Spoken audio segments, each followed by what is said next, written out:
Bro, you ought to go ahead and buy them then. But pro tip, they'd be even cheaper if you stole them. You go to DuPont Farmers Market, you'll find eggs selling $9.50, $10.50 a dozen. $7.50.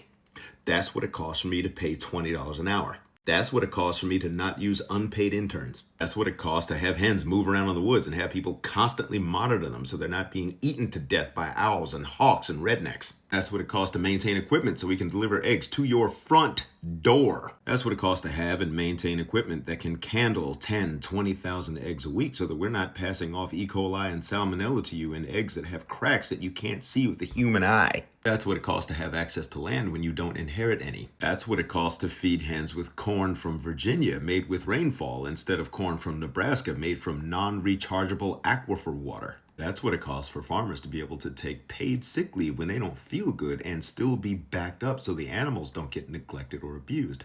Now, I know $7.50 is a reach for most people, no matter how good or how ethical the eggs are, so I ain't gonna shame nobody who can't meet that price point, because it's rough out here. But what I also sure as hell ain't gonna do is sit here and be accused by a dude with a pretentious name like Thor Odinson of bilking people just because he's a cheap bastard. www